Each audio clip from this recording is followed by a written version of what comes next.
এই মানুষটির মধ্যে আল্লাহ তাআলা একটা অসাধারণ গুণ দিয়েছেন, যা মানুষকে মুগ্ধ করে দেয়।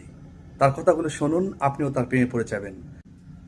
আমাদের স্বাধীনতার ৫৪ বছর শুধু পিছন নিয়ে আমরা কামড়াকামড়ি করেছি। ধিক্কার নিজেদের প্রতি, রাজনৈতিক প্রতিষ্ঠানের প্রতি। রাজনীতি হচ্ছে দেশের সমাজের মগজ।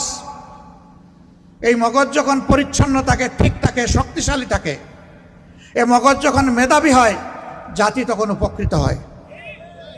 আর যেই মগজের মধ্যে সর্বক্ষণ প্রতিশোধ, প্রতিহিংসা, নোংরামি গুড় গুড় করতে থাকে, এই মগজ দিয়ে জাতির কোনো খেদমত করা সম্ভব নয়। সম্মানিত ভাই ও বোনেরা, এজন্য আমরা সিদ্ধান্ত নিয়েছি, আল্লাহ যদি আবারও বলি, আল্লাহ তাআলার মেহেরবানি, আপনাদের ভালোবাসায় আমাদেরকে সরকার গঠনের সুযোগ দেন। আমরা সরকারের তহবিল থেকে ওইটুকুই নিব যা নিতে বাধ্য, এর বাইরে একটা টাকাও আমরা গ্রহণ করব না।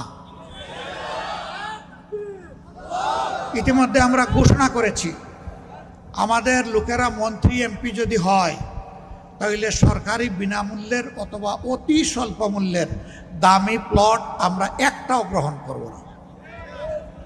আমরা বলেছি, এমপিদের জন্য, মন্ত্রীদের জন্য যারা ব্যক্তিগতভাবে গাড়ি কিনবেন, তারা আমরা কেউ ট্যাক্স ফ্রি গাড়ির কোনো সুবিধা নেব না। আমরা অন্যান্য দলকেও বলি, সাহস করে আমাদের সাথে আপনারাও বলুন। আপনাদের কণ্ঠ থেকে এই আওয়াজটা শুনতে চাই।